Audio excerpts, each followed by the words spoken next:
اهلا بحضراتكم مره اخرى، وزي ما نوهت من البدايه لقائنا والدكتوره ولاء حجازي دكتوراه في فلسفه التربيه. اهلا بحضرتك يا دكتور، منورانا. يعني نوهت ان احنا هنتكلم عن التوازن النفسي لدى المراه والضغوطات اللي بتكون عليها وازاي تعمل هذا التوازن، ولكن انا هبدا مع حضرتك بالسؤال الدارج جدا جدا. انت بتعملي ايه يعني في حياتك طول النهار ولا وراكي ايه؟ ايه رايك المراه مشغوله بايه ومضغوطه في ايه وايه اللي وراها؟ المرأة على طول في ضغط مستمر، والله مش عارفة هي تلاقيها منين ولا منين بصراحة. دايما المرأة بتحاول توازن ما بين شغلها وما بين بيتها. تشوف نهون مثلا الأولوية لإيه؟ هل الأولوية للأسرة والأطفال، ولا هل الأولوية لشغلها، ولا هل ينفع تقدر إن هي توازن بين الاتنين؟ فده على حسب احتياجاتها وعلى حسب ظروفها بقى، يعني دي بتختلف من واحده للتانية. طبعا الظروف بقى كل واحده نقدر نقول ان هي حسب ظروف كل سيده يعني. ولكن كل واحده يعني بتحاول تعمل اللي عليها بصراحه. بالتأكيد لما بيكون في مسؤوليات كتير وتفكير طبعا في ترتيب أمور الحياة والأبناء وما بين الشغل، وزي ما حضرتك ما ذكرتي كل واحدة أكيد وراها أشياء معينة.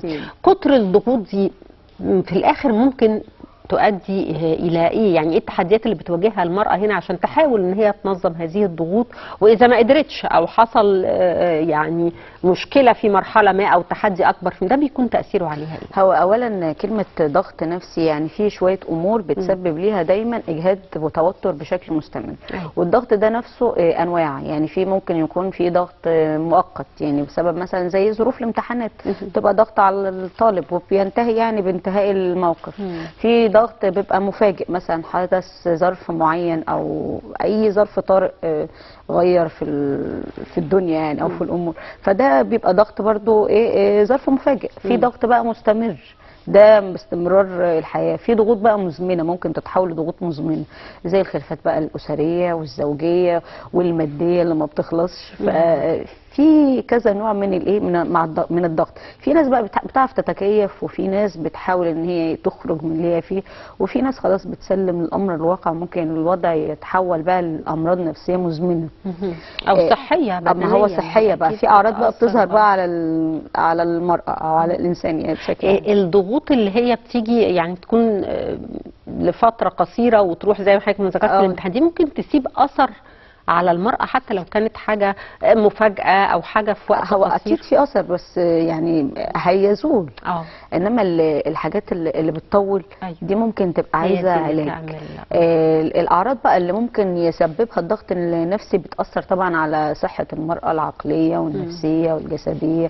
يعني مثلا ممكن يجي لها قلق بشكل مستمر، عدم تركيز، نسيان، بيبقى عندها مثلا ممكن نقول صعوبة في اتخاذ القرار، صعوبة برضو في مشاكل اضطرابات في النوم، في المعدة، في الأكل، نوبات غضب مثلا مستمرة، حزن بشكل مفرط أو يأس أو إحباط أو هو نوبات غضب. يعني معنى كده إن هذه الضغوطات بتظهر في شكل عصبية اللي هي ساعات نقول دي عصبية قوي. لا، في ضغوطات هي اللي مخليها إن هي عصبية. كل إنسان بصراحة كلنا بنعاني من الضغوط، ما فيش حد تقريبا خالي من الضغوط. بس الفكرة إن احنا إزاي نتعامل مع الضغط ده. يعني في ناس أنا عايزة الأول اعرف ده بيؤدي لايه، يعني المظاهر بتاعته. يعني لو انا في الاسره ولقيت صديقتي او حد من قريباتي او الزوج شاف زوجته عندها الاعراض دي، يبتدي يفكر او نفكر نتعامل معاها ازاي، هي في ايه بالظبط. اولا لازم يبقى في دعم، سواء الدعم ده من قرايبها، اصدقائها، من الاسره نفسها، من شريك حياتها، من زوجها. ما هو دايما لو الدعم بيبقى من اقرب الناس ده يفضل يعني طبعا. بدل ما نلجا بعد كده لطرق تانية. لان حكايه مثلا ان احنا ممكن نذهب لطبيب نفسي دي بتبقى اصعب الحاجات او اخرها مثلا اخر قرار. اخر قرار اما يوصل الامر لا قدر الانتحار او الادمان او حاجات صعبه يعني اللي هي بتحتاج تدخل ايه المظاهر وازاي نقدر ان احنا نميزها، يعني اللي حواليها يميزوها. ممكن نقول مثلا دي بقت عصبيه قوي خلاص. لا، ما هي بقى لو الموضوع اتكرر بقى معاها ان هي عندها دايما تغيرات مزاجيه، ان هي بقت سريعه الغضب او العنف، او ان هي نفسها ما بقتش عارفه تتحكم في مشاعرها، يعني زي ما تقول كده فقدت السيطره على على التحكم في نفسها اصلا في التعامل مع اللي حواليها. أيوة. فبيبان يعني اللي حواليها بيلاحظوا ان لا في تغيرات، لا في حاجه ما بقتش مظبوطه مثلا في الاسره. وبعدين برضو التغيرات دي برضو ممكن تحصل ان هي مثلا يكون حصل صدمات مفاجئه او بشكل مفاجئ، او فراق او موت او طلاق او مرض او اي عرض كبير او ازمه او تحدي هي مش قادره ان هي تتخطاها. في ناس بتقدر تتعامل مع المشكله بتاعتها او بتاخد وقتها، ممكن وبعد هي كده نفسها تتخطاها. تقدر تكتشف ده، يعني تكتشف ان هي ابتدت صفاتها تتغير وان ده نتيجه لتوترات وقلق محيط حواليها. اكيد هي برضو اكيد بتحس بنفسها، وبعدين هي برضو المفروض لو الدعم من جواها، لو هي تقدر ان هي تاخد بايد نفسها وتساعد نفسها هتقدر. بس في ناس بتقدر وفي ناس لا، يعني احنا عايزين تقدر دي. احنا عايزينها تقدر، عايزين والله المرأة كده تقدر على في الضغوطات. خطوات ممكن ان هي تعملها ايه هي بقى الخطوات؟ علشان تتجاوز اي مثلا محنه مثلا ايه ممكن الخطوات بتمر يا بيها. دكتور؟ اولا تحدد اولوياتها، يعني شوف ايه الاولويات او الحاجات المهمه في حياتها: البيت، الاسره، العمل، الصحه الشخصيه. كل حاجه مهمه. ما هي تحاول ترتبهم. يعني الاهم فالمهم، هو كله مهم بس هو الاهم فالمهم. يعني هي حسب احتياجاتها هي برضو، وهي عايزه ايه. ما تشوف هي برضو محتاجه ايه اكتر حاجه هي ممكن تديها. ما انا ممكن ادي في جانب واثر في جانب تاني. أيوة. فانا لازم ان هي عارفه او ادرى بامور حياتها. تاني حاجه ان هي تمارس نوع من اسمه الرعايه الذاتيه، يعني هي تهتم بنفسها. يعني الواحد لو ما اهتمش بنفسه ما حدش يهتم بيه. يعني الاهتمام لازم بمعنى احنا عايزين يهتم. احنا كتير قوي نقول للسيده اهتمي بنفسك. ايوه لازم ايه بقى؟ تهتم بنفسها، تحب نفسها، تهتم بنفسها، ترفه عن نفسها. يعني مش كله عطاء عطاء وما فيش او مسؤوليات فقط. ما هي المسؤوليات عن كل حاجه. اكيد طبعا. فهي ترفه عن نفسها، تشوف مثلا ايه اكتر حاجه هي بتحبها وبتخرجها من المود الزعل، الحزن، اي حاجه اللي هي تغير مودها. بتحب مثلا الكتابه، القرايه، تتفرج على حاجه، بتمارس هوايه معينه. ممكن لو هي مثلا عندها شحنه غضب زياده تحاول تكتب وتطلع مشاعر ديت على الورق. ممكن ان هي برضو تستعين بصديق او بحد من الاقارب او حد يقدم لها دعم او نصايح او حد تفضفض معاه، بس حد امين يعني مش حد يغرقها في مشكله. وانا عايزه اقف مع حضرتك في نقطه المواهب، لان الحقيقه شفنا سيدات فضليات كتير أيوة. من خلال البرنامج يمكن ابتدوا هوايه في وقت متاخر شويه، او كانوا يعني خلاص مش في تفكيرهم خالص ان مثلا هتعمل صناديق بشكل معين، تعمل كنفات ريكو او غيره، وبدات ده وعملت مشروع وكان مثمر جدا بالنسبه لها. الهوايه مالهاش سن يعني. قد ايه الهوايه دي ممكن تكون مفيده؟ ده هي نفسها بتبقى حابه الانجاز اللي هي انتجته او عملته. هي نفسها بيغير مودها. هي ما تلاقي نفسها بدات تتحسن، لا بدات تشغل وقتها بحاجه مفيده. ما بدل بقى القيل والقال والجدال والدخول بقى في مشاكل تزود او تتعب في نفسيتها. طب ما هي شغله نفسها وشغله مخها بحاجه مفيده، حاجه تفرحها، حاجه بتطلع فيها طاقتها. فده في حد ذاته بيحسن من صحتها النفسيه، وكل ما صحتها النفسيه تتحسن اكيد هينعكس على ايه؟ على الاسره وعلى الابناء طبعا. والزوج وكده يعني. في سيدات لما بنكلمهم كده مثلا تقول لك اصل خلاص ما فيش وقت، اصل خلاص لحد ما بكون خلصت المسؤوليات اللي ورايا بكون مش قادره. هي تبقى تقولي لها يبقى عندها ثقافه ان هي تنظم اداره الوقت، عندها حسن اداره الوقت، تخطط بشكل جيد ليومها. وفي نفس الوقت يبقى الجدول اللي هي حطاه قابل برضو للتعديل. يعني في نوع من المرونه.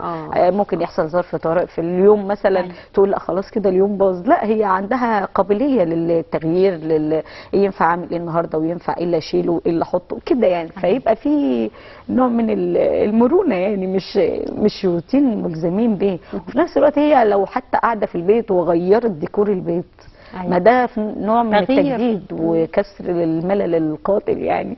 ففي حاجات كتير والله. المرأة هي تقدر تجدد من نفسها وتنعش كده يومها يعني. من ضمن دايما المتخصصين الحقيقه في كل المجالات بيقولوا لي مش بس المرأة والرجل انه لازم ان احنا نلتزم بالرياضه حتى ولو قدر بسيط. الرياضه فعلا بتغير، ولكن برضو بتلاقي لا مش قادره، لا ما فيش وقت، والكلام ده كله ما زال موجود على الرغم من كل شيء. بالنسبه للصحه النفسيه والتوازن النفسي للمراه، شايفه ان ده هيكون تاثيره عليها؟ هي الرياضه بشكل عام بتغير الحاله المزاجيه للانسان. فهي ممكن لو لو متاح ان هي تمشي نص ساعه يوميا، او لو هي في البيت مثلا تمارس يوجا او تمارين اسمها تمارين التنفس. يعني في رياضه في البيت، او تجيب مثلا اي الالعاب الرياضيه والاجهزه بتاعت الرياضه دي، ممكن تجيب مشايه تلعب في البيت. ففي حاجات متاحه برضو في البيت، يعني مش شرط لو هي مش نافعه هيوفر وقت يعني. او تمشي في البيت يا ستي، تقعد تتمشي في البيت. صحيح. فالمشي رياضه يعني.